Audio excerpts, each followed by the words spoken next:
Vamos lá, vamos. Bora lá. Cadê a Mabel, hein? A Mabel tá no meio da bagunça da mudança. Ai, saudade dela. Depois você traz ela para a Depois gente eu pego ver. ela. Nesse seu momento de móveis, né? Nossa, gente, assim, ainda faltam ajustes, viu? Mas eu chego lá, ficou com resultado bom. Mas eu achei interessante você falar dos parafusos em relação às coisas do livro e das coisas. Né? Eu achei muito inspirador. Você está num momento bem filosófico. Que me perdoem os filósofos, né? É, mas muito legal. Mas Não, vamos lá. eu tava pensando, que você perguntou, né? O que é que vocês estão sentindo, né, em relação aos livros, aos encontros, quem fez, né? E para mim, eu me lembro muito quando eu entrei, que eu fiquei pensando que minha irmã falou, né, vai ter um encontro e tal. Aí eu fiquei, nossa, só vai ter gente intelectual. Lembra que eu falei para você sobre isso? Eu não vou participar, porque o lado acadêmico eu não sei de nada disso. E E como foi bom, assim, como você recebeu de um jeito, né, de um jeito acolhedor, de um jeito que eu me sentisse bem e que eu fosse entrando nas conversas, conhecendo as pessoas, né? Então, para mim, tem sido muito rico, principalmente subjetivamente, né? Que você estava falando muito sobre isso, né? Porque, claro, que cada livro traz ideias, né? Diferentes, mas tudo em relação à pessoa, né? O lado subjetivo, né? O Kellerman, Feldenkrais, todo esse lado da educação somática, mas tem todo o seu lado, né, interno em relação aos livros, né? Então, todos os livros, de formas diferentes, me trouxeram mais perto de mim, que eu estava muito distante. Eu estava numa pandemia, comecei, mas eu estava muito distante mesmo da educação somática, de mim mesma, da vida, das coisas, né? Mas quando você colocou o Levine, desde o ano passado, foi muito mais próximo a mim. Eu vou falar por quê. Porque se fala de trauma. E eu tive traumas difíceis, né? Uns mais do que outros.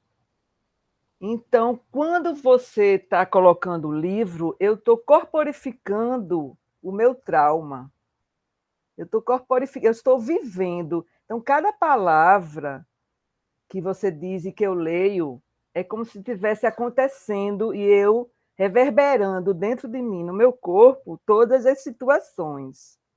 Então, o trauma que estava distante, afastado de mim, começou a ficar, né, já trouxe perto de mim, que é uma coisa boa, porque, né, a gente tem que estar sempre passando pelas coisas, não pode imobilizar totalmente e guardar, né? Então isso foi bom, está sendo bom, né? Mas eu não consigo ler o livro assim pensando para mim no momento não, mas para isso para cada pessoa é diferente, mas não em relação às aulas, é meu trabalho profissional não, ao meu trabalho, ao meu subjetivo. O meu subjetivo está sendo incrível. Tudo que eu leio e que você me diz, eu sinto.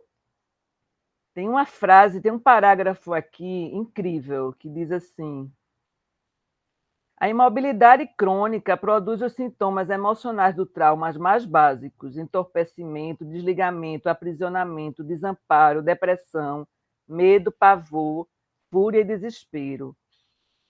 A pessoa permanece amedrontada, incapaz de se imaginar em segurança, protegida de um constante inimigo interno, incapaz de voltar a se envolver na vida. Esse parágrafo foi muito importante eu ler hoje ele. Porque é como se, depois do trauma, os traumas do trauma, eu me desligasse da vida, eu me desligasse de mim mesmo e eu tivesse afastada. E claro que pincelando, né? Voltando sempre nisso, eu vou aos poucos me redirecionando, não ficando tão imobilizada. Eu vou mexendo comigo, né? Mas tudo o que eu estou lendo, eu estou incrível, eu estou impressionada. O Despertar do Tigre não foi tanto, mas esse está sendo muito forte. Tudo que fala de não ter a vida de volta, de querer ter a vida de volta, da imobilidade, é muito presente. Então, eu quero só dizer que como está sendo importante, porque está me transformando.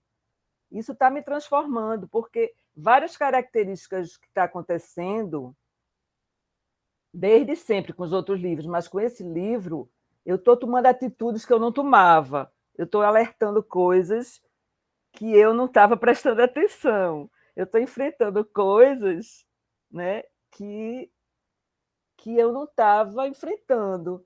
Então, eu agradeço muito, porque, na verdade, eu fiz terapia há muito tempo, muito pouco tempo, então eu não faço terapia, eu faço terapia comigo mesmo. Então, você me trouxe com um tema que me atinge muito forte, sabe? Pessoalmente.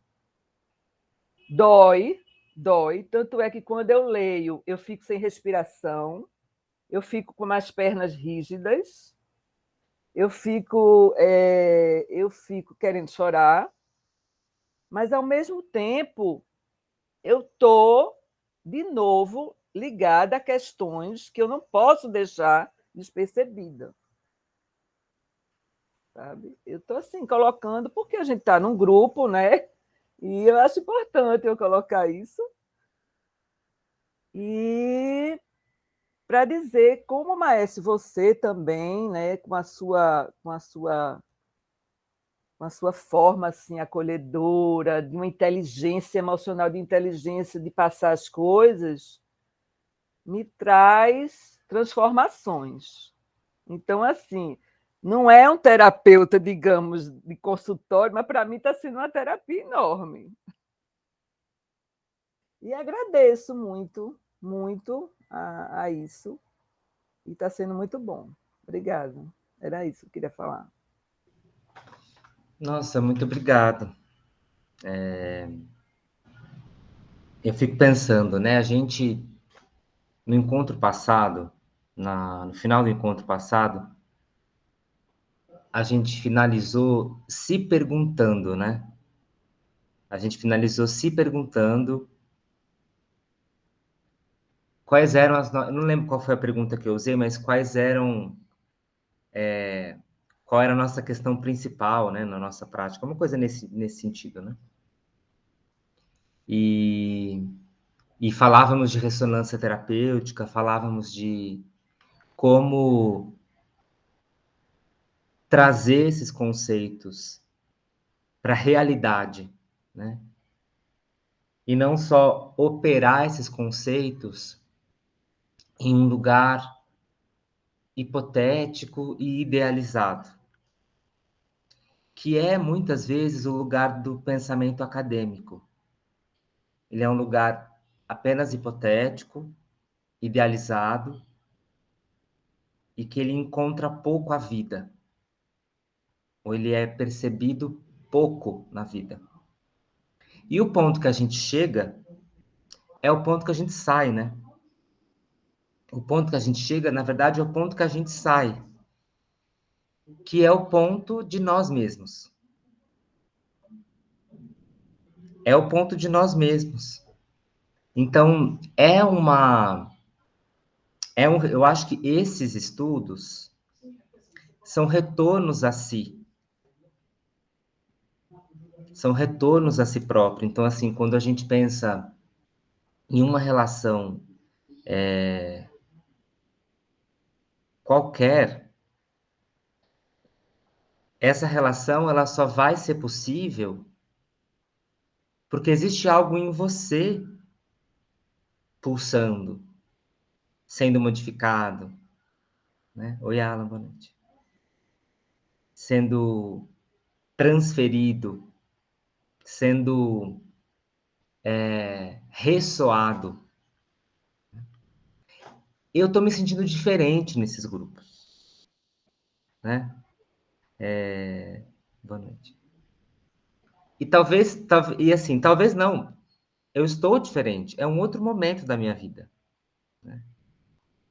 O casamento, gente, mexe muito com a gente, viu? Casamento é um negócio assim. E olha que eu já vivia com o Renato, né? Então, assim, talvez não, assim. Eu fico pensando, né? De que forma a gente pode continuar, né? Estudando juntos? Será que é um outro livro? No nosso caso é um outro livro, mas ainda é o mesmo tema. E no Anatomia Emocional, é o mesmo tema e é o mesmo livro. E é um outro grupo. Então, assim, todo mundo que fez a primeira turma, seria incrível poder refazer, caso as pessoas quisessem, né? E eu acho que assim seria se a gente repetisse, repetisse, repetisse. Porque em cada momento a gente tem um novo alguém que a gente chama de eu. E se em cada momento eu tenho um novo alguém que eu chamo de eu, isso me traz, ou poderia me trazer, uma percepção de não rigidez, não fixidez, muito confortante. Muito confortante. Porque talvez esse seja um elemento dos mais difíceis do manejo do trauma. É reconhecer que a gente está, mesmo que a gente não se dê conta, em constante transformação, em constante autorregulação e não autocontrole, em constante adaptação. Eu estou mudando. Então, quando você diz assim, que o despertar do tigre não foi muito, e agora talvez seja, talvez esse tempo era necessário no mesmo tema, né? Talvez fosse importante que essas questões fossem esgarçadas para que o corpo desse conta. E o trabalho continua, né? O trabalho aí continua. Quando a gente lá no primeiro encontro pedi para vocês definirem o que era corpo e o que era trauma, né? Eu vou perguntar para vocês no último encontro também o que é corpo e o que é trauma. Será que vai mudar? Será que vai acontecer? Depois de 16 semanas estudando juntos, né? Não sei se vai acontecer uma transformação, né, gigantesca. Também não é esse o desejo. Na verdade, o desejo é o desejo de encontro. Eu fiz uma residência de 4 semanas, presencialmente em São Paulo, sobre corpo e trauma, né? E no primeiro encontro, surgiram muitas questões extremamente delicadas, que as pessoas enxergaram aquele lugar como um lugar seguro para partilhar, então foram extremamente delicadas. E aí o que acontece? Eu não sou profissional da saúde. Eu não proponho nenhum trabalho terapêutico, nenhuma ação que opera na clínica. Eu proponho um trabalho pedagógico, eu sou professor. E eu deixei isso muito claro no primeiro encontro, né? Muito, muito explícito o meu lugar de profissional e o meu lugar de responsabilidade com o outro, né? Só que eu termino dizendo o seguinte, o fato de eu não ser terapeuta não quer dizer que esses encontros não possam ser terapêuticos. Mas eu não prometo isso. Assim como eu também não prometo nada. E a gente parte desse ponto. Por isso que ainda é. E assim também não me incomoda que seja. Por isso que a gente ainda está assim, em grupos pequenos, né? Muitas pessoas chegam ou vão embora, ou nem entram, né? Porque eu não prometo nada. Né? Qual que é a minha promessa? Não ter promessa. E qual que é a minha promessa ao manejar um evento traumático? É a cura?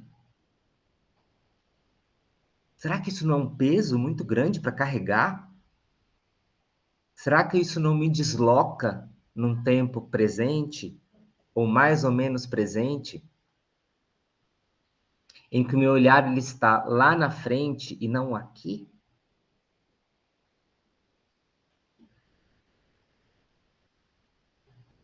Um dos aspectos que a gente não viu ainda no livro, mas a gente vai ver, é a retraumatização, né? E a retraumatização muitas vezes acontece na busca pela cura. Você intensifica o sintoma ao querer excluir o sintoma da sua vida. Você se retraumatiza, você aprofunda as raízes do trauma. Aprofunda as raízes do trauma. Numa intenção super bem intencionada. Numa escolha de se autocuidar, numa escolha de querer o bem-estar, o próprio bem-estar, a gente arma uma cilada. Só que a gente não arma essa cilada sozinhos. Vamos lembrar que um aspecto importante é o aspecto social do manejo do trauma. A gente não arma essa cilada sozinhos. Muitas vezes a gente arma essa cilada porque há um componente social e por muitas vezes inconsciente de que eu dei errado e só eu dei errado. Quando existem outras forças agindo sobre o meu corpo, forças familiares, forças sociais.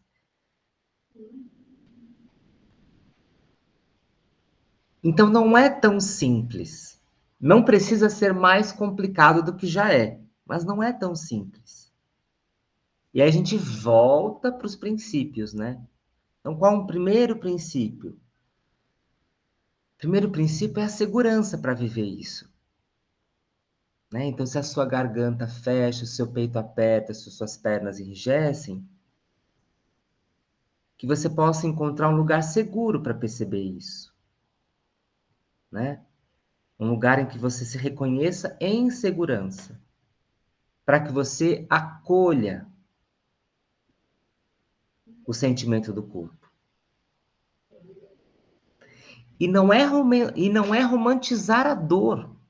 Não é romantizar a dor. Né? E não é também suportar a dor. Mas é viver o que precisa ser vivido. E ouvir essa voz sem palavras. Ouvir essa voz sem palavras. Permitir que ela diga.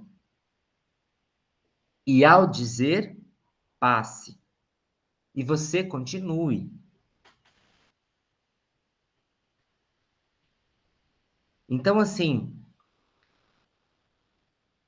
não é um lugar romantizado, mas é um lugar que lembra que a vida está o tempo inteiro agindo para se manter viva.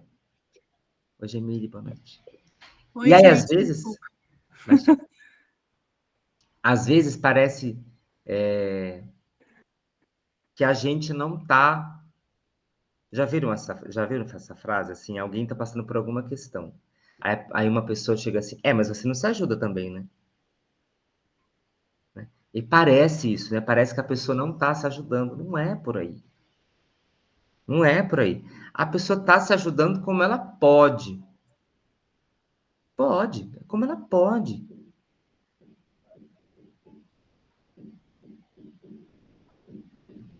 Então, assim,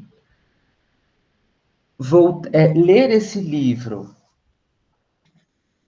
né, sem voltar a si, eu não sei se vale muito a pena, gente.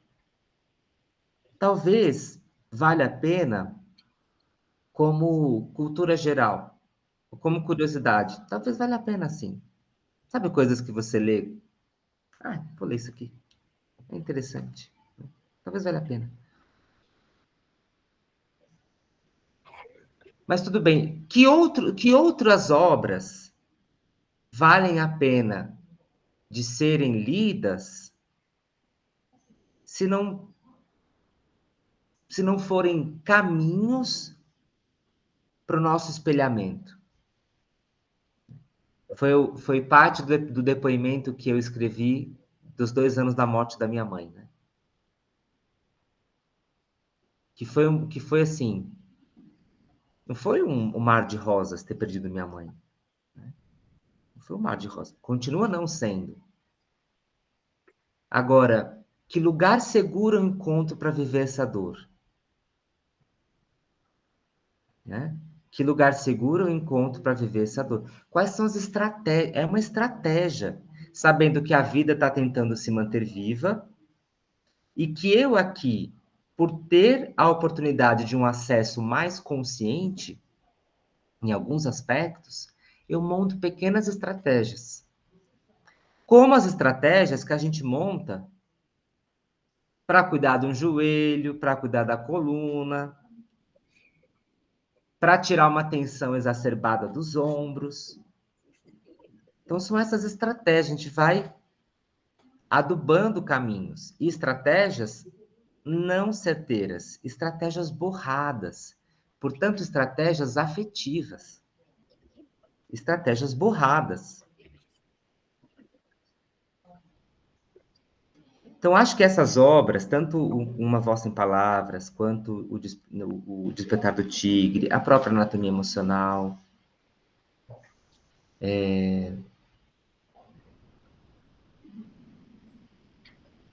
elas abrem um caminho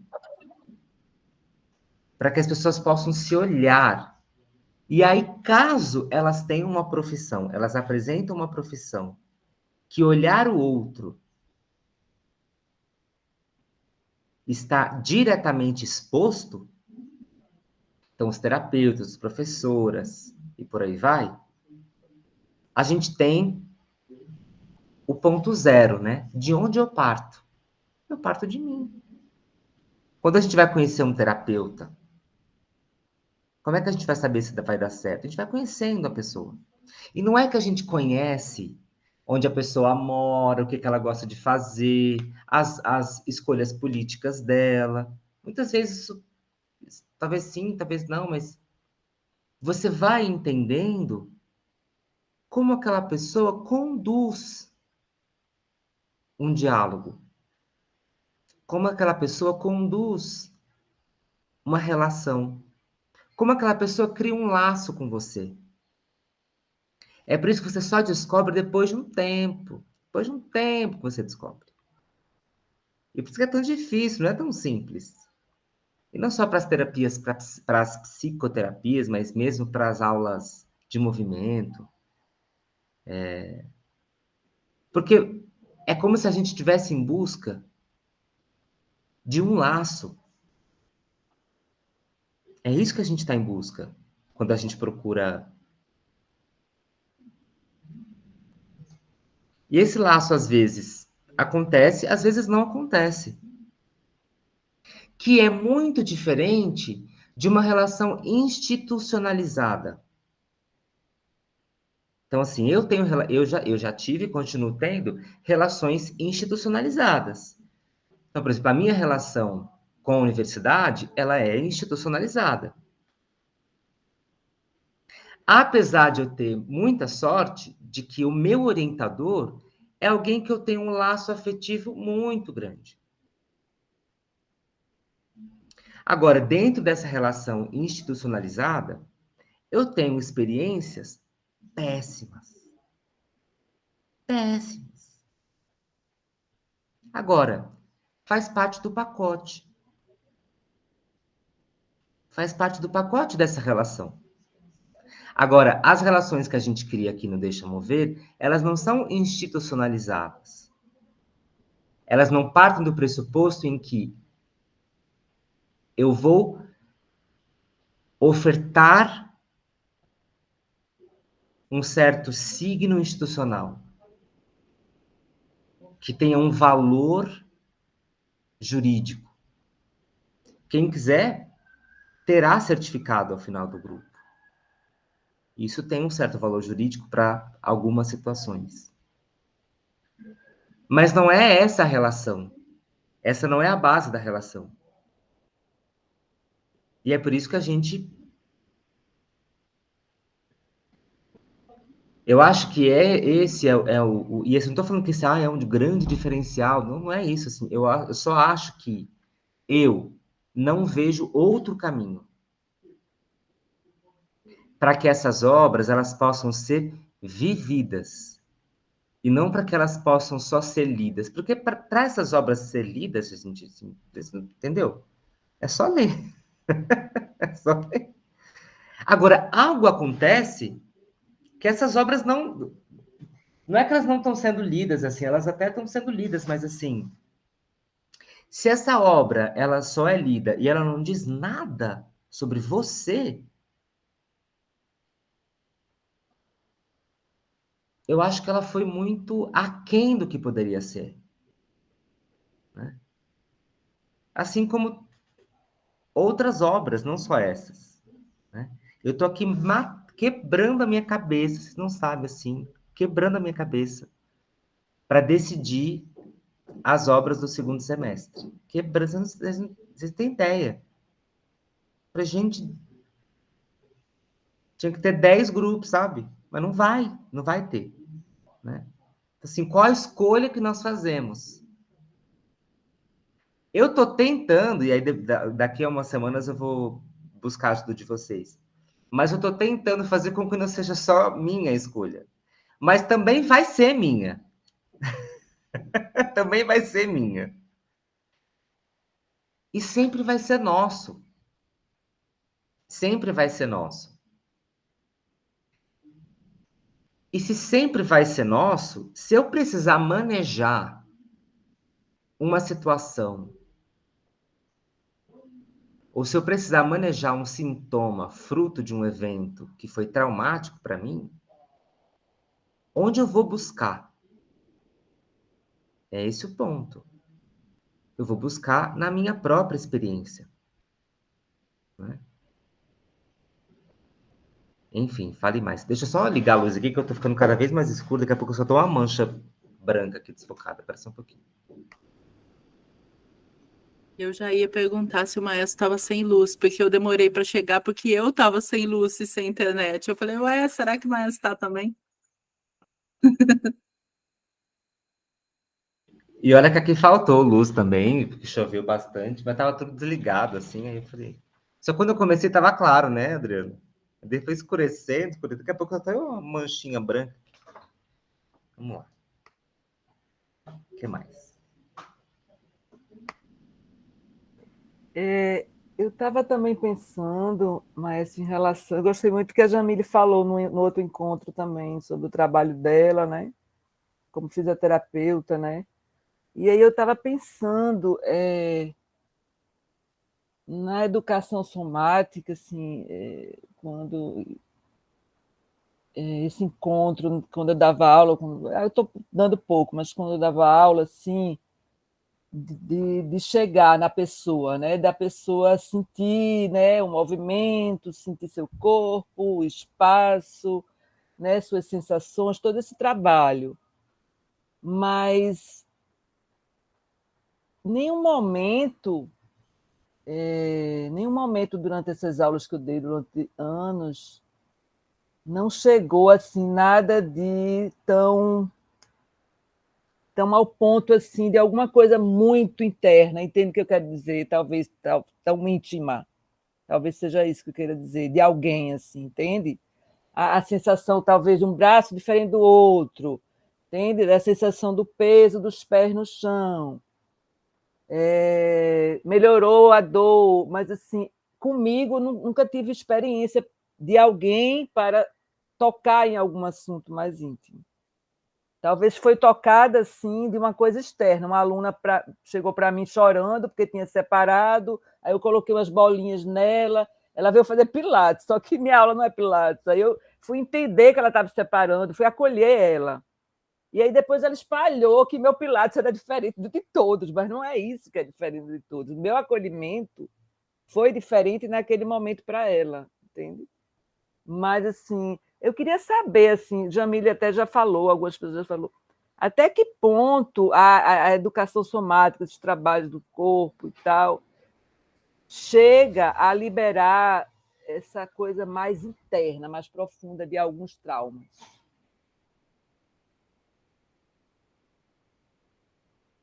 Deixa eu dar um relato que eu acho que eu já dei aqui em algum momento, que assim, em um dos lugares que eu trabalhei há um tempo atrás, as aulas eram aulas com adolescentes, né, e jovens adultos. E eu usava várias manobras, textos e situações próprias da educação somática. E começaram a surgir muitas questões. Né? Dessa esfera privada, dessa esfera subjetiva e várias questões muito delicadas, né? Que estavam ali soterradas, estavam ali trancadas, assim, né? E ninguém queria olhar. Ninguém queria olhar. Lembra quando eu disse que uma vez uma aluna, ela chegou em mim, ela falou assim, professor, a gente pode conversar? Eu falei, claro. Ela, tá bom, mas pode ser pelo WhatsApp? Eu falei, mas como assim? Ela, não, eu não gosto de conversar assim, ao vivo, eu só gosto de conversar pelo WhatsApp. Eu falei, mas a gente não tá aqui? Ela mas eu falo pelo WhatsApp e você pelo seu. Aí eu, não, vamos conversar sem ser o WhatsApp. Ela, mas eu vou chorar se for assim. Aí eu falei, pode chorar, quando você puder. Eu vou estar lá, com você, para você chorar. E aí a gente escolheu um cantinho. Ela nem começou a falar, ela já começou a chorar. Ela já começou a chorar, porque ela enxergava que ela não conseguia ir bem nas cenas. Que era uma criação de teatro e tal. E ela sentia que ela não ia bem, mas assim, era uma percepção muito do julgamento, né? De um julgamento subjetivo sobre a própria ação, que não espelhava a realidade. Era um grupo de jovens experimentando teatro. Não tinha isso, quem, sabe, fazia bem, quem não fazia bem. Esse é só um exemplo, outros tantos apareceram. E ao final do processo, um processo de um ano, a gente teve uma reunião com a equipe pedagógica, e aí a equipe pedagógica dessa instituição tinha várias instâncias. Instâncias mais próximas e instâncias muito longe, né? E essas instâncias muito longe são geralmente as instâncias que batem o martelo, né? É a chefia. E aí a gente teve a reunião com essa chefia. E eu trouxe essas questões, não só eu, mas a minha coordenação direta trouxe e tudo mais. E aí dessa instância bem alta chegou o seguinte posicionamento. E era assim. Na verdade, foi um posicionamento barra pergunta, né? Será que não é melhor a gente não tocar nesses assuntos? Será que não é melhor deixar quieto? Né? E aí eu fui enfático, assim. Como, acho que poucas vezes eu fui enfático. Falei, jamais. Jamais. Então, assim, sabendo que ela tinha dificuldade de conversar ao vivo, eu ia aceitar conversar com a minha aluna pelo WhatsApp. Eu ia para uma sala, estando lá, eu ia para uma sala, ela em outra, e eu ia conversar com ela pelo WhatsApp. Era isso que eu teria que ter feito? Para que essas questões não aflorassem, porque a gente não vai mexer nisso. Não, não é isso. Não é esse, definitivamente não é esse o caminho. Eu não sei qual é o caminho, mas eu sei que não é esse. Vocês estão entendendo o que eu quero dizer? Por que eu estou falando isso?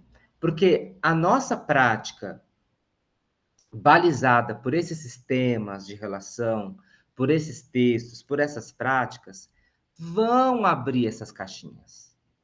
Inevitavelmente vão, uma hora vão abrir. Por quê? Eu convido a pessoa a olhar para si mesma, a buscar em si a resposta. Porque ela não vai ter que copiar ninguém. Ela vai ter que gerar uma situação com o próprio corpo. Se auto-percebendo. Gente, fazer isso é tocar, muitas vezes, num vespeiro que tem, assim, uma tampa em cima. Só que tá lá. A gente viu o caso agora do adolescente, né? Mais um adolescente que agrediu os alunos, né? Assassinou uma professora. Em mais um dessas encenações de massacre, né? São muitas camadas para ler isso. Mas esse comportamento ou esse evento não nasce de um dia para o outro. Né? E muito, em grande parte, esse evento nasce da gente abafar aquilo que quer ser ouvido, aquilo que quer ser expresso. Porque a gente ainda tem, em alguma medida, a ilusão que a ordem assegura o bem-estar. A ilusão que a ordem assegura o bem-estar. O próprio bem-estar e o bem-estar social. É a ilusão da ordem. A ordem não assegura o bem-estar. Não assegura o nosso bem-estar. Não assegura o bem-estar social. O que assegura o nosso bem-estar? O que assegura o bem-estar social? Nada. Nós estamos perdidos? Nem tanto. Sabe por quê? Porque se eu não tenho a segurança do bem-estar, se eu não tenho a segurança, a certeza do bem-estar próprio, do bem-estar social, eu tenho pelo menos a oportunidade do diálogo. E isso sim vai fazer alguma diferença. Não pela certeza do bem-estar, mas pela abertura da criação de relações. Eu tive um sonho essa noite. Inclusive, eu tô lembrando dele agora, ó. Era assim. Eu fui uma criança e um adolescente que eu sofri muito bullying, né? Só que naquela época não tinha celular, não tinha internet, enfim. Então acho que o bullying era mais tranquilo do que hoje. E no sonho eu estava sofrendo um bullying de um menino. E aí esse menino, ele passava por mim e ele dava um peteleco na minha cabeça, né? Sabe aquelas coisas de escola? Né? E aí no sonho, eu olhava e ele corria. E aí eu corria atrás dele. E eu nunca corri atrás de ninguém, imagina, gente. Ficava na minha, assim. Eu vi o menino correndo, né? Aí eu fui correr atrás dele. E no sonho eu alcançava ele, pegava ele e tirava ele do chão. E quando eu tirava ele do chão, ele começava a se tremer inteiro. Porque eu acho que ele percebia no sonho que eu não era mais, que eu não era frágil.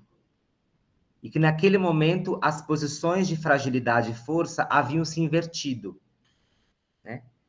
Só que eu não batia no menino. Eu não agredia o menino. E nesse momento aparecia na mão do menino um cigarro. E era um adolescente, né? Nós dois éramos. E aí eu não perguntava para ele por que ele tinha me batido. Mas eu perguntava para ele, por que você está fumando? Né? Por que você está fumando? Aí eu colocava ele no chão e passava um rapaz, um senhor. Aí o senhor passava e falou assim, meu filho, você tem que parar de fumar. Você é muito novo para fumar. Nós estamos falando de adolescentes, né? Aí acabou o sonho. Aí eu acordei assim, falei, nossa, será que isso pode me dizer, né?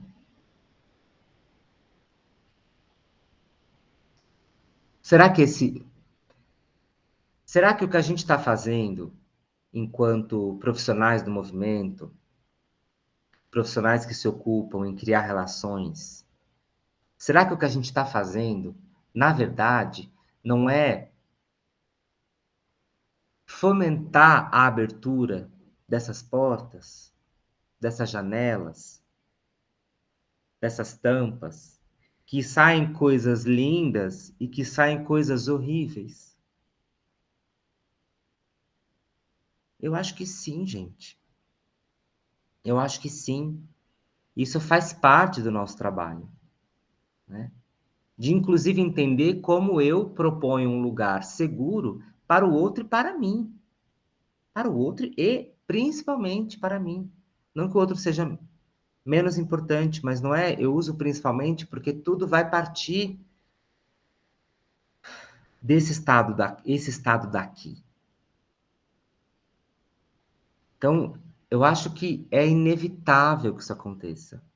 E quanto menor o grupo, maior o efeito. Menor o grupo. E é por isso que o grupo de estudos não dá para ter 50 pessoas. Não dá. Impossível ter. É impossível ter. Porque a gente perde isso. Jamil. Não, desculpa, Márcio, é Não, que já vai. quando você segue essa linha de pensamento e discute sobre isso, será que a gente tem que abrir essas tampas, né, mexer nesses vesperos? Eu acho que se a gente não se propuser a mexer no vespeiro da gente e dos outros e tentar equalizar isso, a gente não pode chamar de educação, né? Então, assim, eu acho que tem um problema muito sério. E aí o macro, aí escala, né? Porque a gente está vivendo uma mudança grande no mundo, a gente está vivendo uma mudança nas famílias, uma mudança no que é ser adolescente, o que é crescer, como que essas crianças estão. Eu sou mais velha que você, mas na minha época, eu não sei, na sua época eu acho que já nem tanto, mas eu fui ter computador na minha casa, eu já estava no primeiro ano de faculdade, sabe? Eu já não era mais adolescente. E hoje a galera está aí, se move menos, tem menos experiências corporais, não sei. Assim, alguns têm, alguns gostam, mas no geralzão é tudo meio. E a gente vive aqui, a gente que vive numa grande cidade, é isso, também tem o medo, vai para onde, vai sair, vai, sabe? Então, assim, tem uma mudança muito grande, tem vesperos ficando cada vez maiores. E se a gente não... Eu acho que se a gente não se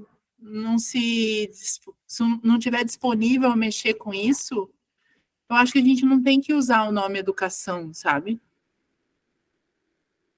Porque aí é um problema. Eu estou só colocando uma coisa que veio na minha cabeça agora enquanto você falava. Será que a gente tem que fazer isso e tal? Porque é isso, a gente está falando de educação. A gente está falando de educação somática, mas a gente está falando de educação no sentido... Educação é uma palavra muito grande, né? Então, sei lá, não tenho solução para nada, mas é um problema mesmo. Não, É nem eu. só um pensamento. Agora, sabe o que é mais curioso? O que é mais curioso? Nós não precisamos diretamente abrir essas tampas. Essas tampas vão se abrir. Eu não preciso chegar para alguém, né? Enquanto a minha prática está rolando assim, e aí vai pensando na sua relação com seu marido, com a sua família, e a sua mãe. Como que era a sua relação com a sua mãe? Isso vem. A nossa prática, ela é via corpo e movimento. Assim, percebe os seus pés, o fluxo da sua respiração, uma possível mudança do seu estado, e aí, de repente, pimba, vem a mãe.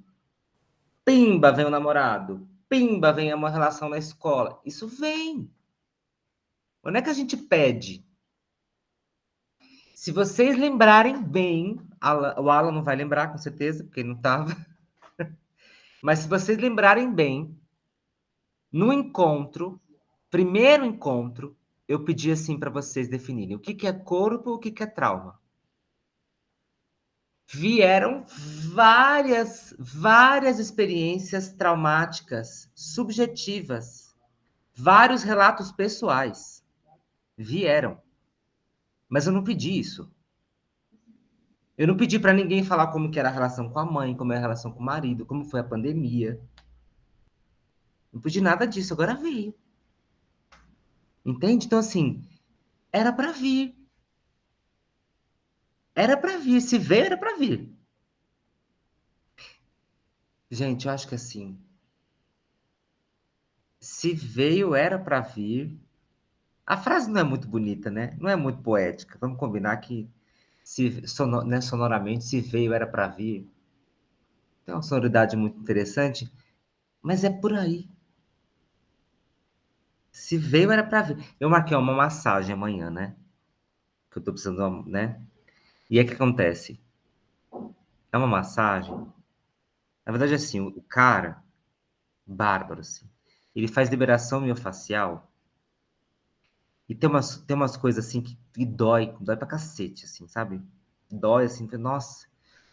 Só que eu tenho muita movimentação involuntária com ele. Muita. É um negócio assim, gente. Acho que eu vou filmar um dia, Como né? é o E aí, nome dele, Maestro? o nome dele é Zé. Ele estava no workshop da teoria polivagal. Ah, ele é bárbaro, gente. Ele é bárbaro. Ele é bárbaro. E o lugar também é encantador. Mas por que que eu tô falando isso? Porque, assim, vem muita coisa ali que era para vir, entendeu? E eu gosto de outros tipos de massagem também. Sabe aquela coisa que você... Sabe massagem de hotel? Massagem de hotel, roupão branco, assim, negócio assim. A pessoa, sabe, passa um olhinho cheiroso. Não faz nada, mas também não é ruim, mas também não é bom, né? E eu acho que a gente precisa se conectar com essas coisas. Porque o Levine fala disso. Ele fala disso, ele não fala de outra coisa. Ele fala disso. Então, assim, é estar atento no meu processo, o que que veio e o que que tá vindo que era para vir. E é um negócio assim, gente, às vezes é sono. Às vezes é sono. Hoje, aqui no meu apartamento, a gente teve instalação do gás, instalação da internet, E a instalação de uma tubulação lá da cozinha. Um caos. Um caos, um caos, um caos, um caos. E tinha mais coisas para subir ainda. Deu 3 da tarde, me deu um sono. Um sono, assim, um negócio que eu não sabia de onde vinha o sono. Parecia que eu tinha tomado um remédio, assim, para me apagar. Gente, era um negócio, não sabia explicar o que era. E eu tinha combinado com o Renato que eu ia acompanhar essas instalações. Rei, eu não consigo. Eu não consigo. Mas como você não consegue agora? Eu falei, não consigo. Então, assim, ou você desmarca, ou você acompanha. E ele pôde acompanhar e eu dormi. Dormi 1h40. Não sei o que que era. Posso dar várias explicações para esse sono repentino. Mas assim, não é que eu não dormi. Eu dormi. Então é isso. Se veio, era para vir. Numa aula de movimento, a mesma coisa. Numa sessão de psicoterapia, a mesma idem. Porque é a vida tentando se manter viva. Então é nesse lugar que a gente vai operar. É nesse lugar de incertezas, mas de confianças. É um lugar de muitas incertezas, mas também de, não muitas, né? Algumas confianças. Foi ótimo ter dormido aquela 1h40, né? E aí uma coisa que me veio assim, falei, meu, às 18 horas eu tenho encontro. Às 20 horas eu tenho condução do grupo. Eu preciso estar bem. Se não é que eu preciso, que eu posso não estar, né? Mas assim, é melhor se eu estiver, né? Que imagina como eu estaria aqui. Imaginem como seria se eu tivesse suprimido o desejo do sono. Poderia ter tomado se bem café para mim não adianta, mas assim, sei lá, um energético ou sei lá, lavado o rosto com água fria, eu fazia isso, né? Jogava água nos olhos, ligava luzes, eu fazia isso na minha época de faculdade. Já falei isso para vocês? Eu estudava de madrugada. Eu estudava da 1h às 4h da manhã. Porque eu saía da faculdade às 11h, malhava, ia para musculação. Das 11h à meia-noite. Eu fazia musculação às 11h da noite. Aí eu chegava em casa, jantava. Aí quando dava 1h, eu começava a estudar. Aí eu estudava até às 4h. E eu tava, lógico, tava com sono. Aí eu ia pro escritório, eu acendia vários abajures assim, ó, na minha cara. Imagina vários abajures assim. Deixava muito claro. Aí eu fazia um jarrão de café e eu ficava assim, ó, estatelado. E eu conseguia estudar. E eu conseguia ir bem nas provas. Pergunta se eu lembro alguma coisa dessas matérias. Não lembro, gente. Não lembro. Mas foi assim que eu passei em cálculo 1, 2 e 3, física 1, 2 e 3, química 1 e 2. As matérias da neuro, que eram paixões, eram diferentes. Aí eu ouvia, eu estudava ao longo do dia, porque eram paixões, eram muito interessantes. Cálculo também foi interessante, mas era difícil, era matemática pura. Vinha um sentimento ali de falência. Aí, depois que eu aprendi a história da borracha, lembra a história da borracha, né? Qualquer dia eu conto a história da borracha para você, Alan.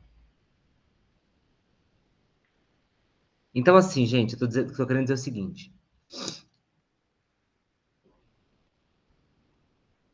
Lá no livro, no Despertar do Tigre, ele diz o seguinte: é necessário dar ao corpo o que lhe é devido.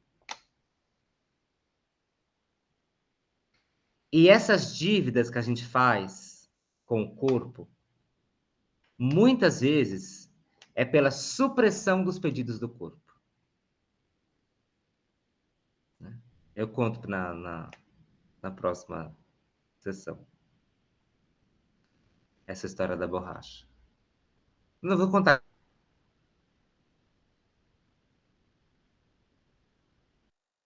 Ai, foi ótimo. Oi, Alan, lembro de você. Num encontro de Feldenkrais. Faz tempo.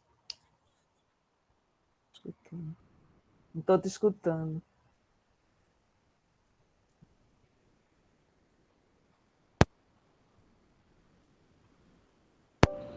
Alô? Tudo bom? Agora escuta? Escuto. É mesmo? De quando? Ah, faz tempo no encontro de Feldenkrais do Brasil, que teve na pandemia. Que legal. Foi. E você também é amigo da minha irmã, Juliana Japiaçu, que ela falou de você já. Então, mas só do Facebook e É, do do Instagram, Facebook. assim. Pessoalmente É, não conheci vocês ainda, mas é, tudo legal. legal, legal te ver aqui. Que bom. Que bom, legal.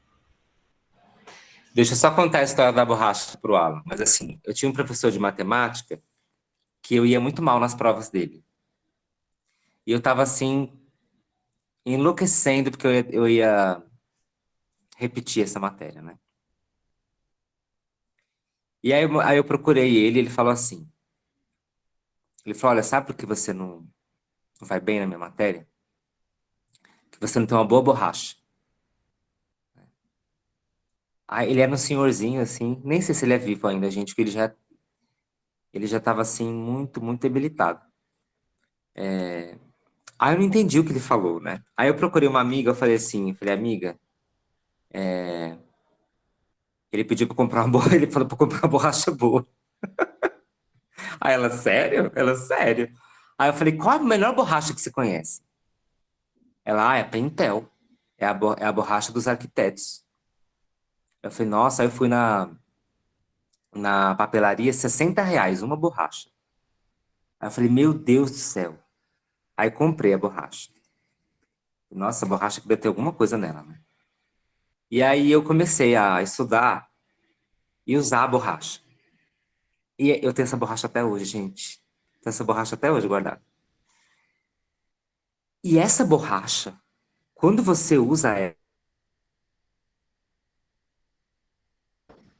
e deixa o papel lisinho, branquinho, é um negócio, gente, não vale R$ 60. É um negócio assim absurdo. E é uma coisa assim, eu falei, gente, mas como assim? E o papel fica intacto, intacto. E aí o que acontece? Eu errava muito as contas, só que aí eu usava aquela borracha, me dava um prazer de ver aquele papel bonito, sabe, bem apagado, porque é horrível quando você apaga e fica o papel manchado, ou rasga o papel. Eu sempre odiei borracha que faz isso. E aí, deixa eu voltar aqui para o meu computador que é melhor.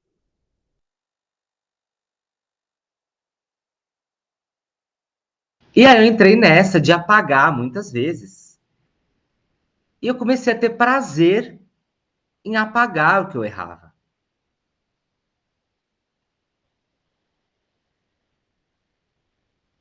Foi aí que eu comecei a aprender. Então, assim, errar já não era mais um problema. Era gostoso. Então, era isso que aquele desgraçado que queria que eu aprendesse. Que eu aprendesse. E não me falou. Ele só falou para eu comprar borracha. Ele só falou para eu comprar borracha. Então, é um pouco isso. Né? Então, assim, compre uma borracha. Tenho sempre uma borracha boa com vocês. Né? Guardada ali num cantinho seguro. Agora eu não posso, mas eu vou comprar essa borracha ainda. Essa borracha é maravilhosa. Mas tem borracha da Pentel mais barata. Tem? Essa aqui, ó, é Pentel, chama Soft, não custou R$ 60. Apaga bem também, né? Apaga muito bem, é Pentel e apaga super, super bem, mas não custou R$ 60. Olha. Aliás, eu nem imaginava que ela poderia custar R$ 60. Nossa, gente. Ela era, sabe aquelas coisas de papelaria que vendem dentro de vitrines, ficam fechadas com chave, já viram? Que Sim, aí tem sim. aquelas canetas, tinteiro, lapiseiras profissionais. Era uma dessas borrachas. Mas enfim, gente. Tudo bem? Podemos jantar? Então, muito obrigado. Obrigado, Alan. Nos vemos às 20 horas. Nos vemos semana que vem. Boa noite. Tchau, tchau.